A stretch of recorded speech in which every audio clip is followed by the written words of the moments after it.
Oh wait, we're not going to use that. By the way, massive shout out to dbrand for sending us over this S20 Ultra because I'm on Samsung's bad list apparently. So they also have their grip available for the S20 Ultra, which you can also get with their cool Zac Edition skin that shows the internals of the phone.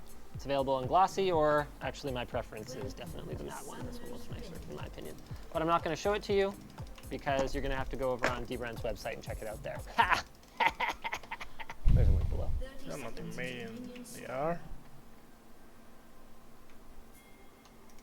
Sure, why not? If you're into the automotive scene at all, you may have heard of these newfangled ceramic coatings, these seemingly magical paint protectants that are claimed by some to make it so that you never have to wash your car again, and so that water beads right off. You'll also see these coatings advertised as having 9H hardness, which makes it sound like they would make whatever you apply them to a lot more scratch resistant. Now, my first assumption was that this has to be just snake oil, but what the, it's ridiculous. But after doing some research, there appears to be some truth to it. After this magic coating is applied and given time to cure, it creates a semi-permanent layer that is bonded to the top of the paint that fills in any pores, making the surface very smooth. With the pores filled in, there's way less surface area for dirt and water to cling to, and as a result, the dirt and the water just fall or bead off. Now, it might not make it so you never have to wash your car again, but it will at least help it stay clean longer, which is all fine and good, but this is a tech channel, not a car channel. So, we wanted to see if you can take this protectant, which is typically used for cars, and use it to protect your smartphone from small scratches, fingerprints, and, well, not water. It's still got holes in it where the water can get in, but at least those other things.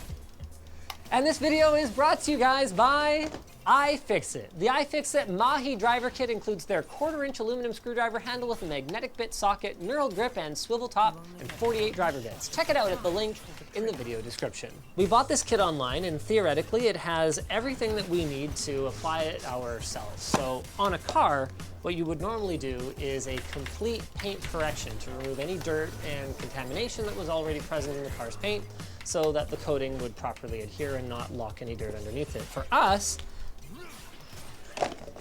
that can basically be achieved by wiping down a phone with a microfiber cloth and some alcohol. Just get some alcohol. Where's the alcohol? Okay, that's better. Just so you guys know, we're using a Xiaomi Mi 8 just because we happened to have one lying around. It does not have an integrated screen protector, but it does use Corning Gorilla Glass 5. So this should be pretty representative of the type of glass that you've got on your device if you have something reasonably modern. Wow, it's a lot of stuff. So you got a little microfiber cloth, you got more like a chamois type thing. So you apparently go like this and you clean your little, do your little cleaning thing. Where are you hitting the wave? Look, it's a phone. It's smooth already. It should be fine. I'm gonna put the He got gloves on, 2 okay? kills, that's amazing. Yep, I'm swimming in it. This is the applicator cloth. Yes. Oh, well, So why am I once using they that to work- clean it? Dang it, Jake. All right, I will follow the instructions. Wow. So I'm not getting How worse at to anytime apply. soon. Optimal method, wash, clay bar, polish, IPA wipe. Simple method, wash, IPA wipe. Okay, well, we got that down. Before we put it on, I want to talk about our think it's methodology. DX. My goal is to only see a destroy lot of one phone in this process, so what I'm I going don't to be think there's doing something out is there. applying the ceramic coating to half of the screen and half of the back. The flash? Then I'm gonna leave it to cure for 24 hours and come back at it with, ah yes, Jerry Rig Everything fans rejoice. We finally got one of these Mohs hardness test kits so that we too can talk about, Scratches at a level 6 with deeper grooves at a level 7. you guys know the drill.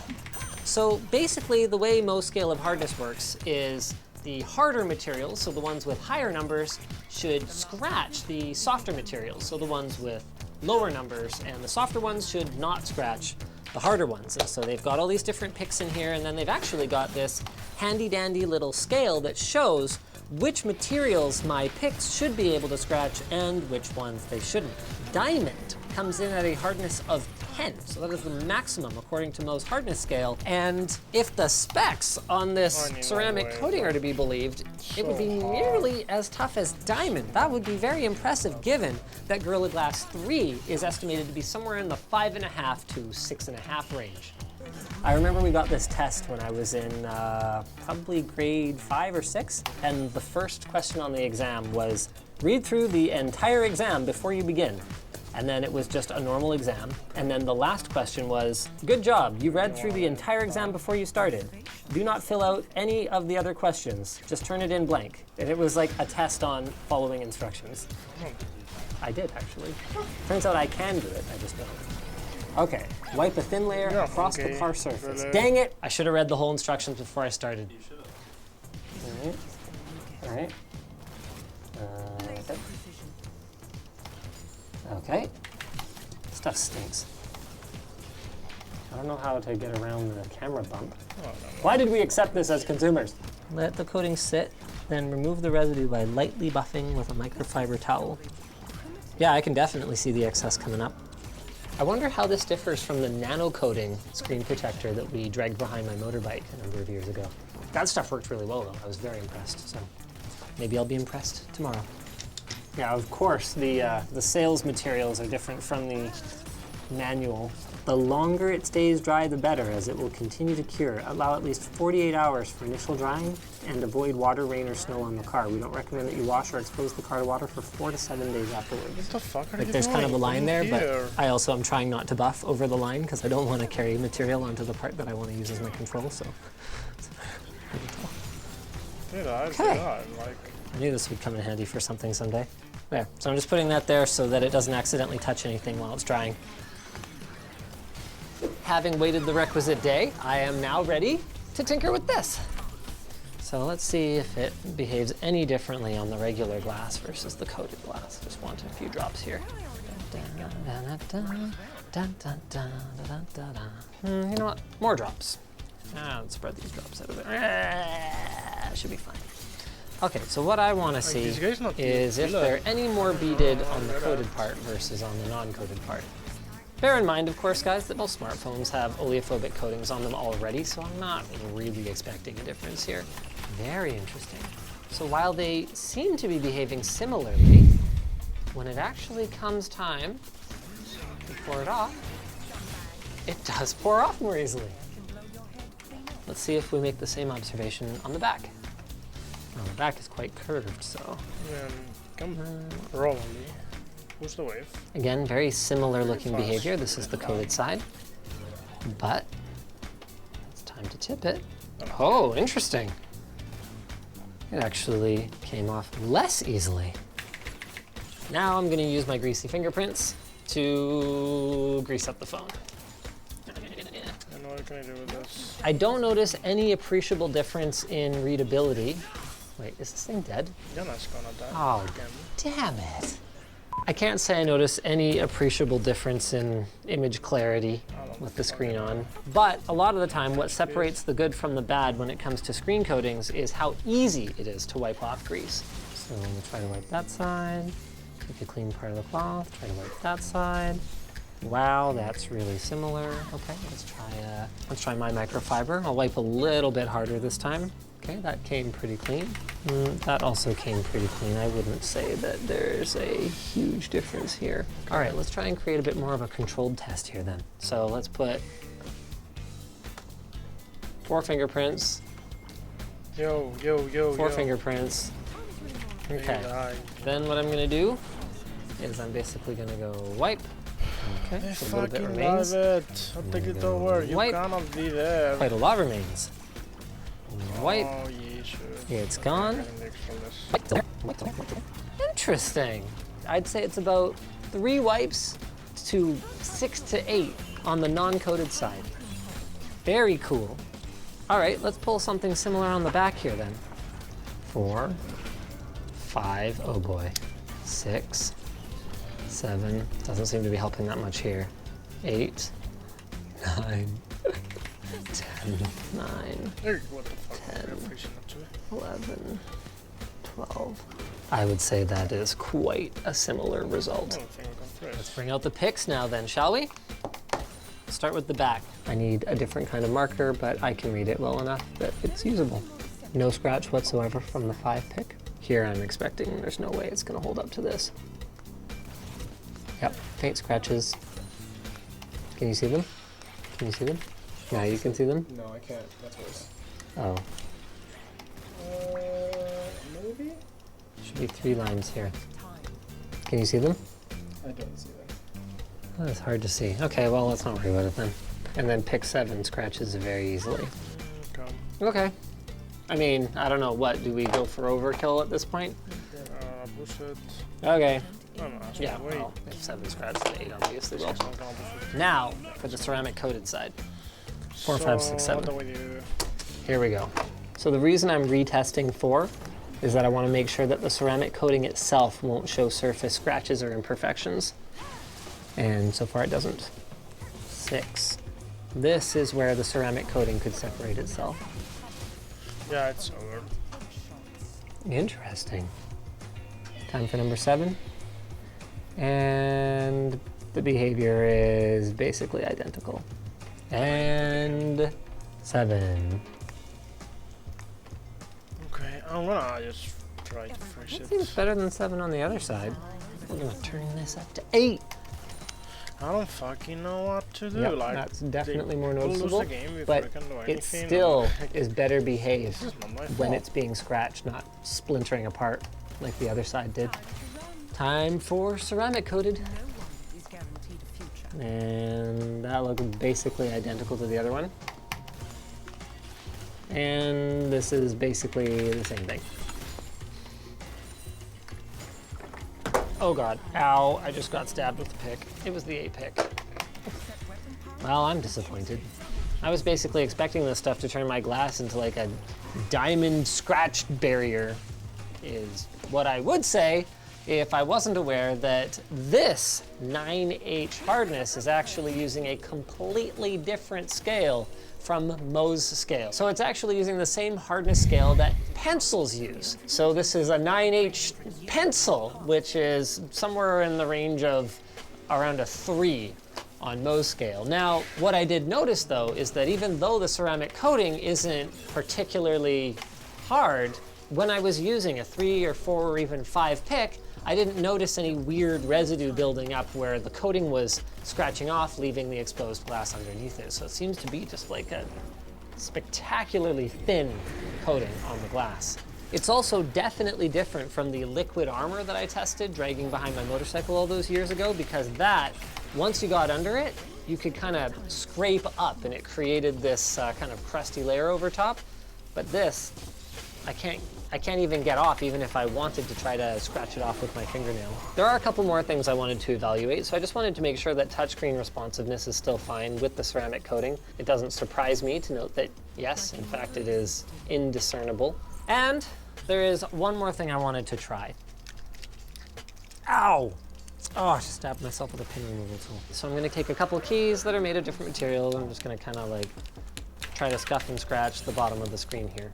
The materials, both of these keys seem soft enough that this is not making any difference at all. So then, with no improvement to scratch resistance, the only selling point for a phone is the ever so slight improvement to liquid beading and repelling characteristics of, in our case, the front glass, and the slight improvement that we noted in cleanability. Although, yeah, particularly that last one, I guess there's something to be said for that, especially because it's not particularly expensive. This is like a many lifetime supply if all you're ever using it for is a phone. Speaking of things you're using things for, if you use Wi-Fi most of the time on your smartphone, why are you paying for a fixed monthly data plan? Stop paying for what you don't use with Ting. You can find out how much you'll save with their calculator at linus.ting.com. We're gonna have that link below. Ting is a nationwide LTE carrier using both T-Mobile and Sprint networks, and they will never block, throttle, or interfere with your online access. They've got no contracts, so you could just try Ting out for a month with no strings attached and see if you like it. And they've got fantastic customer service because, get this, you will actually talk to people instead of to robots. I know, it's shocking for those of you who haven't watched many of our videos, because I talk about Ting all the time. For the rest of you, there's just no excuse. Why haven't you signed up for Ting yet? You're not shocked at all. So go check it out. Get a SIM card from their Ting shop or at linus.ting.com. And if you use our link, you'll get $25 off your first phone bill. So thanks for checking out this video. If you guys enjoy these kinds of endurance tests, I'm gonna give you a classic. Go watch our video where we stress tested the fireproof hard drive enclosure. It's cool.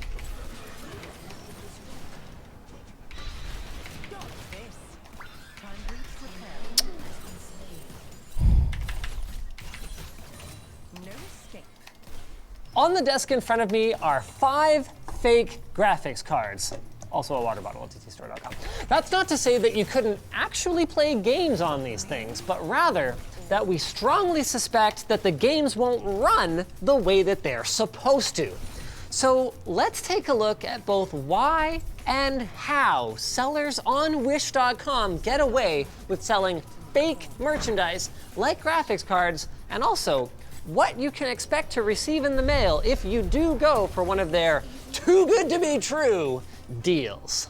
ModMic's lineup has something for everyone. The ModMic USB is a USB-powered attachable microphone. The ModMic Uni is a revamp of the original 3.5mm mic, and the ModMic Wireless is wireless. Check them all out now at the links in the video description.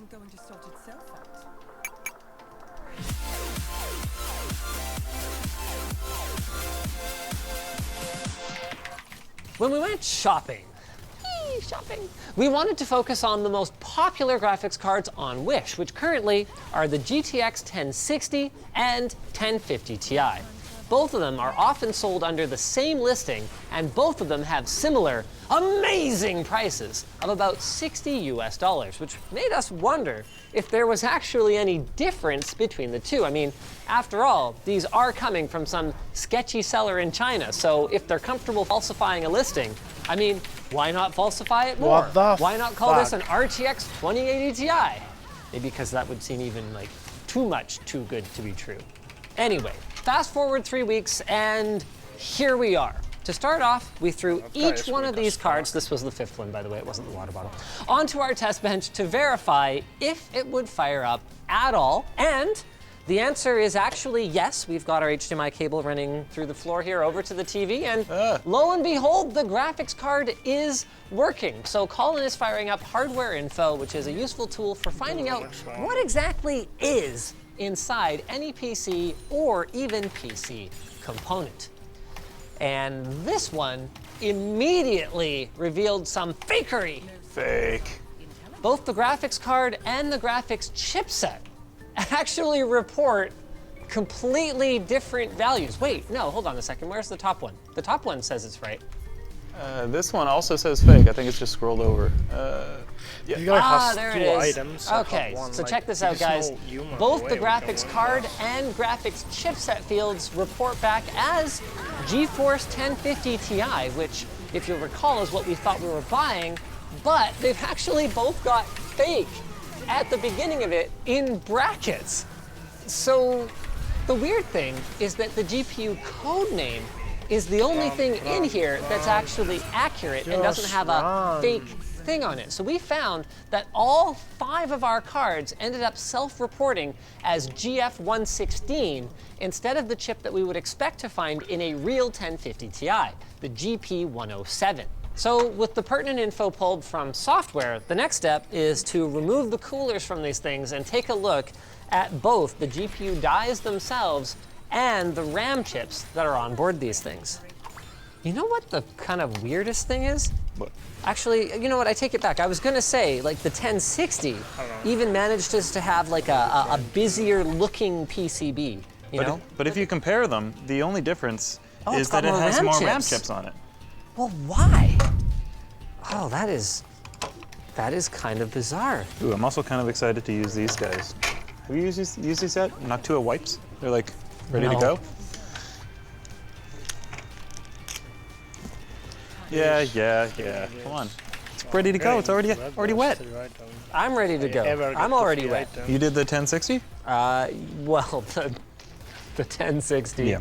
So curiously, it does have proper NVIDIA laser etching on the die, but it doesn't have an actual model number on it. It just has a serial number. Yeah, so this is all just production info. So I guess what batch or wafer these all came out of and anything to track it during the manufacturing process. But there's no actual like die number on it. You know what's really bizarre is that they actually go and put like work into making sure that the card stays together well and stuff.